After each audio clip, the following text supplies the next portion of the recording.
Hello, have a good afternoon. Thank you so much for joining us for the Houston History Research Center's Preservation 101 program. My name is Elizabeth Mayer, and I am the Preservation Librarian for the HHRC. Preservation 101 is a program that we host at least once a year in celebration of Preservation Week, which is usually held in the last week of April. The goal of this program is to provide an introductory look at how preservation works for library collections and how you, as individuals, can use the same concepts and tools for your own collections and family records.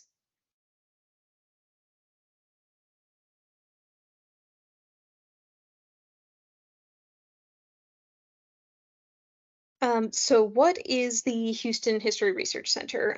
For those of you who might not be as familiar with us, the Houston History Research Center is one of three special collections libraries within the Houston Public Library system. Our two sister special collections are the African American History Research Center at the Gregory School and the Family History Research Center at the Clayton Library campus. The HHRC was founded in 1976, and it is housed in the historic Julia Idison building, located downtown. It used to be the central Houston Public Library location, at least until the construction of the Jesse Jones Central Library building, which is now next door to us. Our mission is to locate, preserve, and make available to researchers the documentary history of Houston. At the Houston History Research Center, we are home to a rather large collection that includes about 5 million photographs, 150,000 architectural drawings, 15,000 rare books and pamphlets donated by John Millsaps, a rather large collection of rare prints and first editions, including a 15th century illuminated Book of Hours, as well as some very rare and important artifacts to Houston history, such as the original Houston Town Lot Book. We also have over 300 rare maps of Houston and the Southwest, over 1,400 oral history collections, and over 1,100 individual archival collections.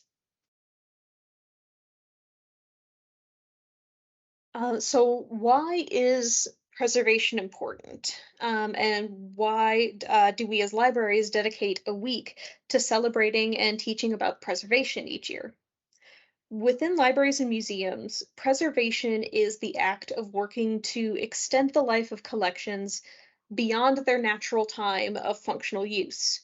We do this in order to help maintain a physical record of our ancient and recent history. But we also do that so that these physical records continue to be accessible to researchers for generations. We celebrate Preservation Week every year to bring awareness to the work that we as libraries and archives and museums do to keep these collections in good condition, as well as to help the public find ways to care for their own collections at home. One thing to address at the beginning here is the difference between preservation and conservation. These are two terms we hear a lot. Oftentimes, people will use these words interchangeably. And although preservation and conservation share a lot of similarities with their methods, there are a few important distinctions between the two. The first distinction is the scope. The scope of preservation is very wide-reaching. Preservation professionals, they work with whole collections, whole buildings, whole institutions, really, charting trends and environmental changes in order to keep collections as a whole in good condition. While the scope of conservation, it tends to be more individually focused on specific items. Putting all of your expertise into the restoration and conservation of one singular item. The second distinction would be the goals of the two. The goal of preservation is to prevent damage to collections. We want to maintain collections in the condition with which they are now, whereas the goal of conservation is to to mend, or possibly reverse damage to collections. Now, a major part of preservation is understanding the life cycle of collections that are made from organic materials. For example, paper is oftentimes made of wood pulp or rag pulp, which has a natural timeline in which it begins to deteriorate. I will often tell to visitors and customers that all books and papers die. They all have a natural life cycle. And what we as preservation professionals do is try and extend that life cycle as much as possible. Um, we achieve the goal of stabilizing and extending these life cycles by understanding the natural rate of deterioration for collections, as well as how different environmental factors either slow down or speed up the rate of deterioration.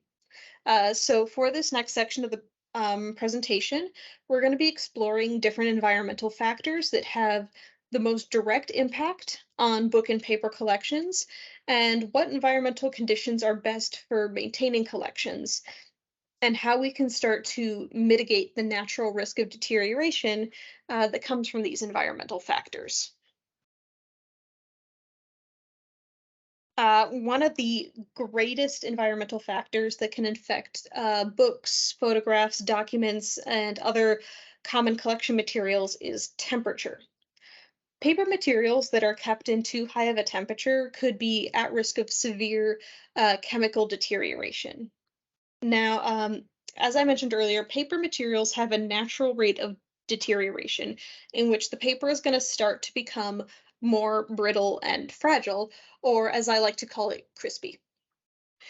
Heat can really speed up this process, and it can cause paper to become too brittle much sooner than it normally would.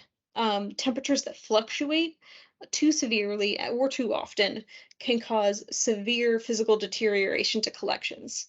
Um, Paper can become increasingly brittle. Photographs can actually start to crack and delaminate.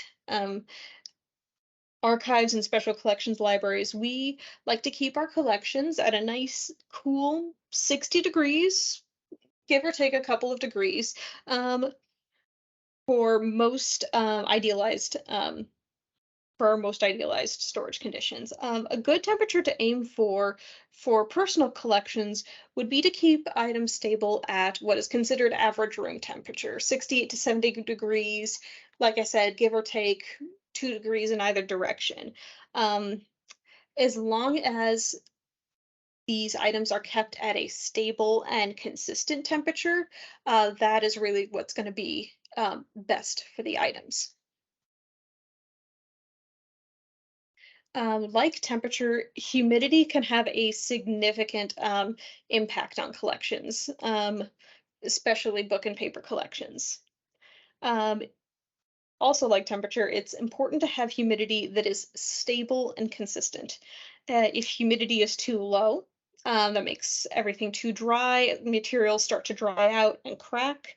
And if humidity is too high, paper can start to swell. This is kind of what happened in this example here. This is a scrapbook in which because of the high humidity, the paper absorbed all of the moisture in the air. And when paper fibers get wet, they expand, and as they dry out, they start to contract, which is where you get this wavy pattern with the pages here. They've also swollen up to about twice their size. The humidity has also severely deteriorated the plastic in which all the pages are held. So this entire scrapbook smelled like rancid vinegar is probably the best way I could put it. A very, very unpleasant smell. Had to remove all of the plastic, get the papers rehoused in a nice box. Uh, it was just there was not very much that could be done for this poor scrapbook here. Um, significant spikes in humidity for long stretches of time, it really is going to shorten the lifespan of paper, and it's also going to significantly increase the risk of mold outbreak. Mold really likes to thrive in an area that is very hot and very humid, and unfortunately, that describes Houston. So we really want to maintain a nice, consistent internal humidity. So keeping humidity at about 50% plus or minus about 5% is really what's ideal for collections.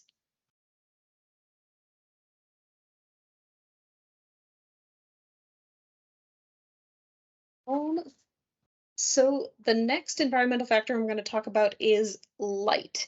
It's something that a lot of libraries and archives have been doing to prevent damage to collections, is limit how much exposure the materials are getting each day to light sources. Um, so here at HHRC, all of our stacks are set up in an area where they are constantly in the dark. Our lights are set up on a motion sensor system. So the only time the collections areas are lit up is when a staff member is going to either collect or reshelve a book or an item. Otherwise, everything is kept fully dark. Light damage is cumulative and irreversible. This means that the more exposure an item gets to light, the worse it's going to get. And you're not able to take away any of the fading or the embrittlement that happens as a result of exposure to light. You can see in the example of this photograph here, the way the photo has started to fade a bit around the edges there. Um, we also have quite a bit of foxing. This is all just um, what happens after years and years and years of exposure to both natural light as well as indoor lighting. Um, it can too much light exposure. It can cause chemical deterioration in paper and photographs. It can cause discoloration, fading. Um, so the best and simplest ways to preserve your own papers and photos is to make sure that all of these materials are kept away from too strong of a light source, whether that's the sunlight that kind of comes in through the windows or your incandescent or fluorescent lighting that's found indoors. So either keep materials covered or in a dark room, or perhaps if you have photographs that you like to keep out on display, perhaps consider rotating them so they are not out in exposure to the light um, 24 hours a day, 365 days a year. Um, in a general sense, the older that an item is, the more fragile it starts to become. As books and paper start to age, they're going to naturally become a lot more brittle. And once embrittlement begins to set in, paper is much more likely to break apart if handled roughly. While there are chemical treatments that can be done to start to reverse some of the effects of embrittlement, it's recommended that only professional conservators use those methods. Otherwise, it is best recommended that items that kind of become this fragile, like this newspaper here, they should be kept in special housing. So whether that's an acid-free folder for flat items or boxes for books that would keep the items from shifting around too much, while also keeping out other environmental factors. Um, I like to tell people, when you have an item that's this old, that's this brittle, if breakages like this happen, it's not necessarily it's not your fault. It's nothing could be done to prevent this item from breaking apart. Especially newspapers like this. The newspaper in particular is already a very weak kind of paper. It's oftentimes folded and it's going to become weaker on those folds. So as you can see in this example here, all of the breakages are pretty much on every major fold of this newspaper. So I always tell patrons to be as gentle as possible with the materials, but yes, oftentimes if a breakage like this happens, it was inevitable. It was going to happen at some point. So the best we can do is try to either mend any breakages that do happen, or very carefully house items where they're not going to be um, kind of tossed and turned and handled roughly.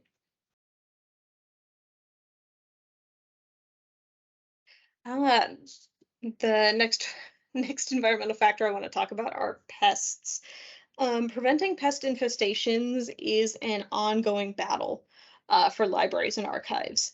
There are several species of insects that are really common in the United States that happen to eat paper, wood, leather, and all other materials that are commonly found in library collections.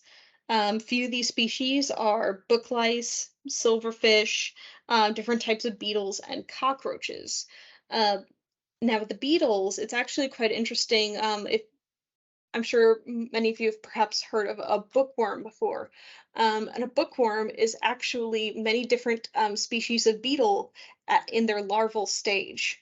This example here, this is a book we have that before it even came to us, um, bookworms had gotten through there, and a determined enough insect is going to be able to eat through an entire book. You can see it ate cover to cover on this book. So enough pests can cause some very significant damage to collections. We keep the Julia Idison building well protected from pest infestations, and one of the ways that we help prevent pests from being brought into the library is that we quarantine any incoming collections.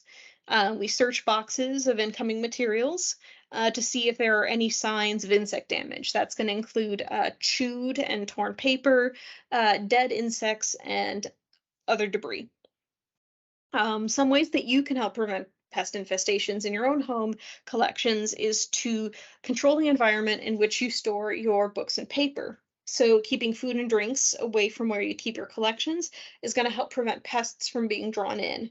It's also recommended to not keep your collection materials, especially paper materials, in outdoor spaces such as garages, as these areas can be a little bit too open to the elements. You're going to get a lot of insects, possibly rodents, um, lizards. We see that often in Houston as well. So keeping all materials as indoors as possible is going to be your best bet for preventing pest infestations.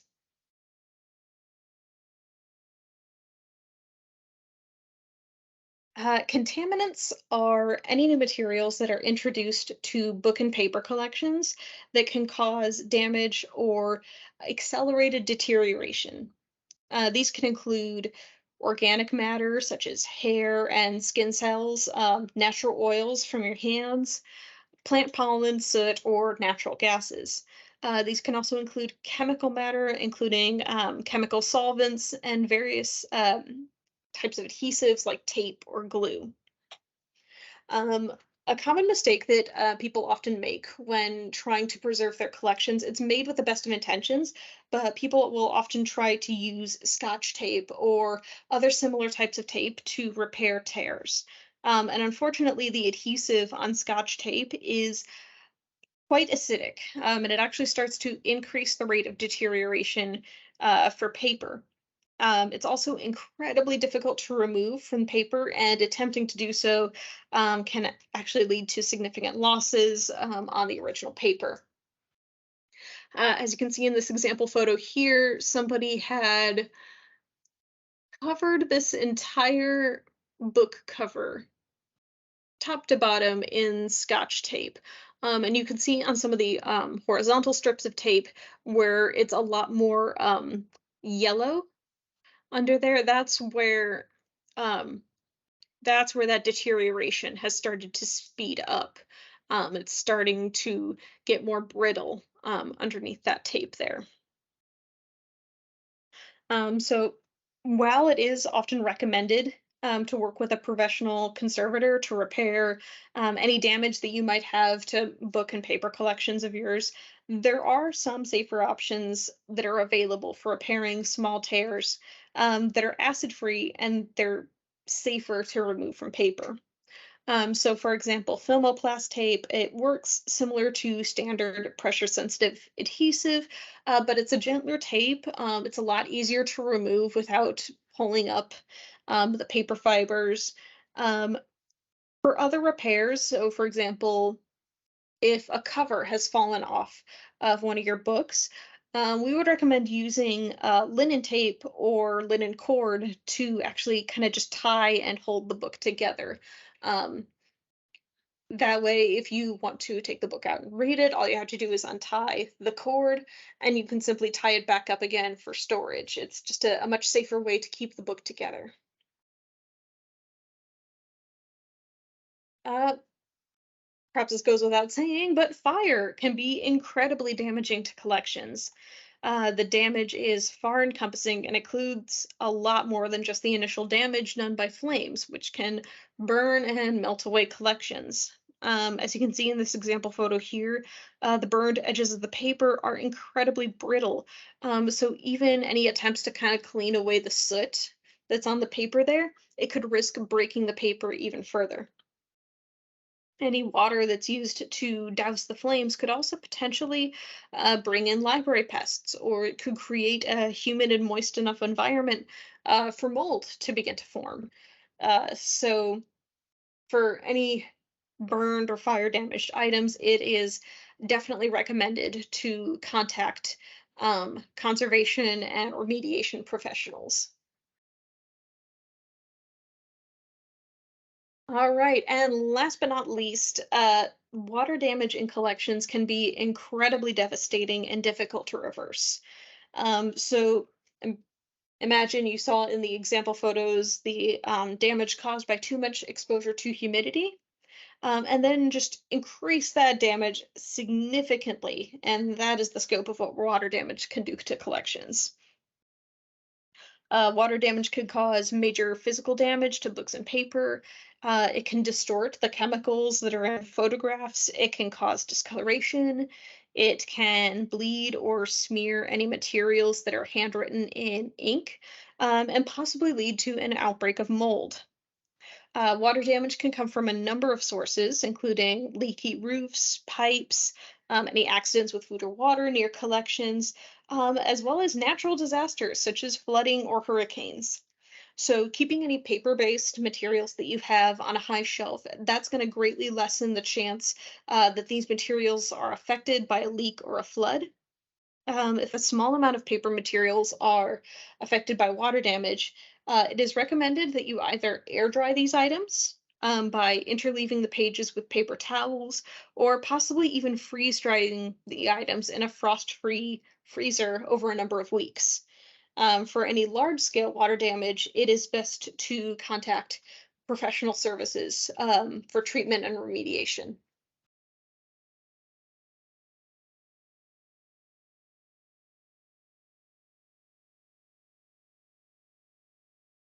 All right. The next part of this program is going to be a series of handling tips, covering the various do's and don'ts of handling different collection materials, as well as some general tips for displaying home collections.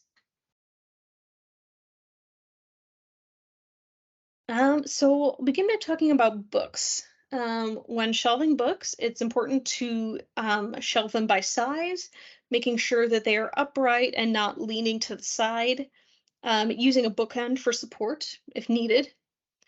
For larger books, it might be more helpful to store them flat, as finding a shelf to accommodate their height might be difficult. Otherwise, if you do have to store a larger book um, on your bookcase, if you don't have the room to store it flat, it is recommended to store the book on the bookshelf with the spine facing down. Oftentimes, if people put the book on the shelf with the spine facing up, the weight of all the pages will start to pull the pages away from the spine of the book. It can cause a lot of damage over time. When you're grabbing books off the shelf, it's best to not grab the books by the head cap, which is that little bit of spine that just sits over the top of the pages.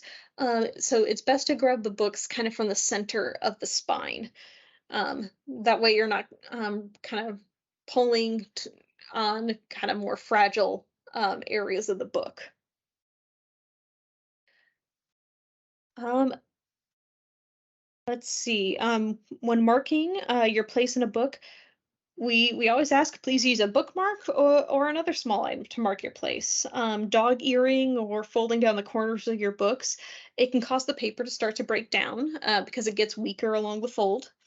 Leaving a post-it note in the book can also damage the paper because the adhesive will start to break down over time and it'll start to speed up the deterioration on the paper that it's touching.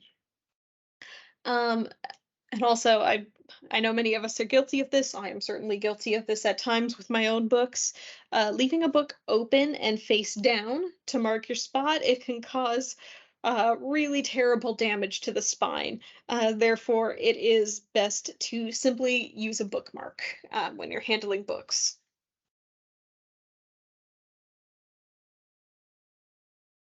All right. If you have a lot of documents that you're storing, such as personal papers, medical records, business records, education records, it's best to store them upright and in file folders and boxes. If storing documents upright isn't an option, storing materials flat and in acid-free folders is also acceptable. It's also, a safe way to store your collections. Um, Folders are preferred over say envelopes because envelopes can cause damage to documents when you're either inserting or removing the items.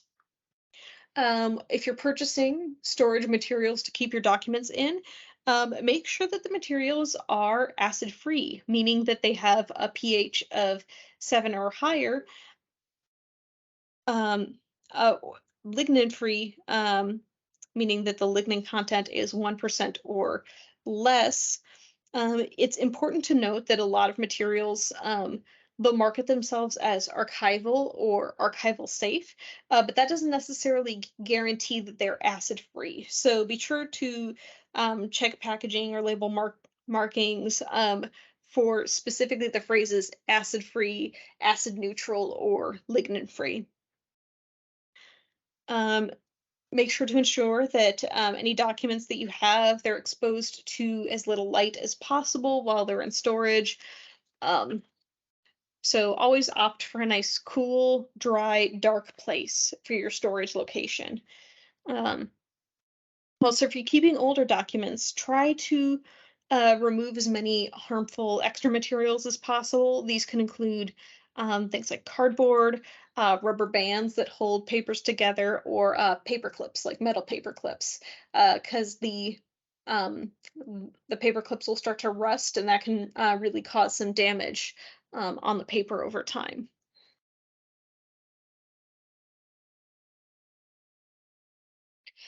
Photographs.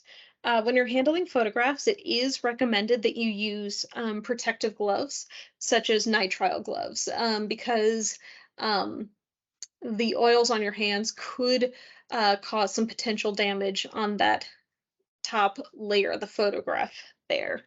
They're really sensitive to the natural oils on your hands. Wearing gloves is going to really prevent a lot of damage for handling.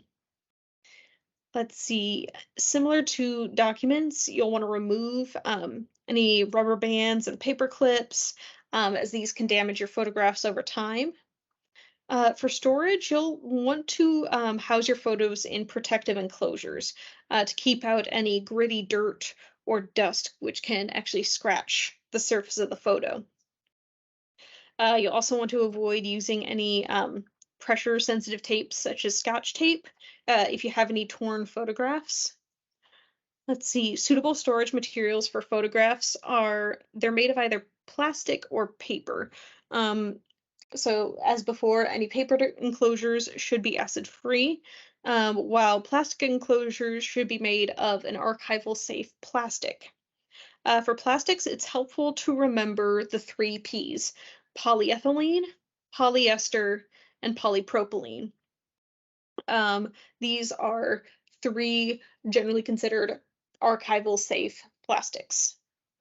Just a note of caution if you are using plastic, photos can stick to plastic surfaces if they are in a high heat environment. So it's really important to store your photos in a really cool, dry location. Um, Plastic, it also shouldn't be used for housing any glass plate negatives that you might have, or if you have any nitrate negatives.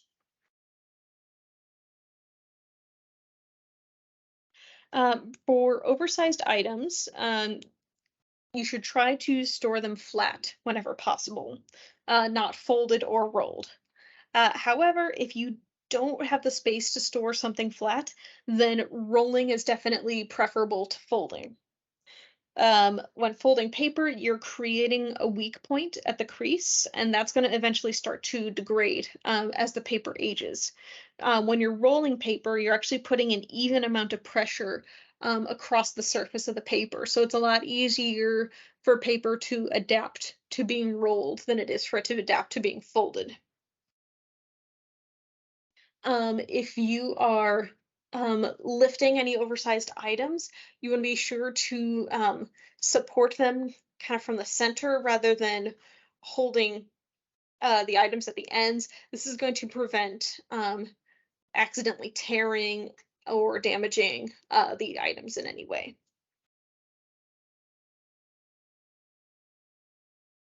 Scrapbooks.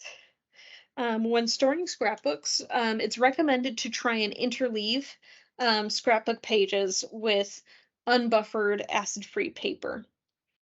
Scrapbooks by nature are mixed media. So they're made up of a lot of different materials, and all of those different materials have different rates of deterioration, and they're all going to impact one another because they're in close proximity and often touching one another.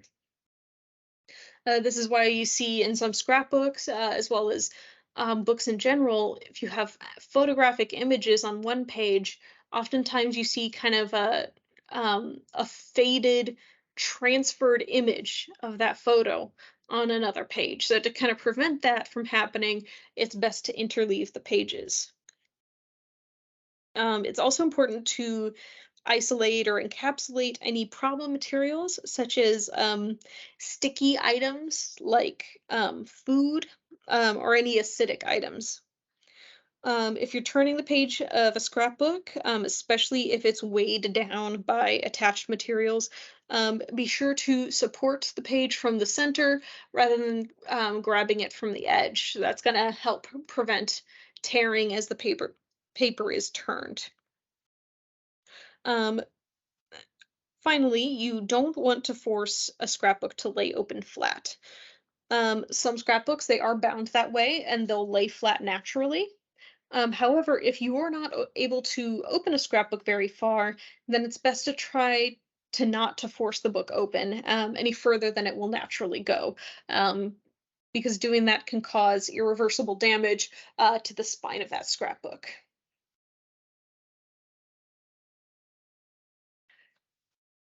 All right. Finally, I kind of want to finish off by giving a few little suggestions if you want to display your materials in your home. Um, there's a few kind of just tips to keep in mind.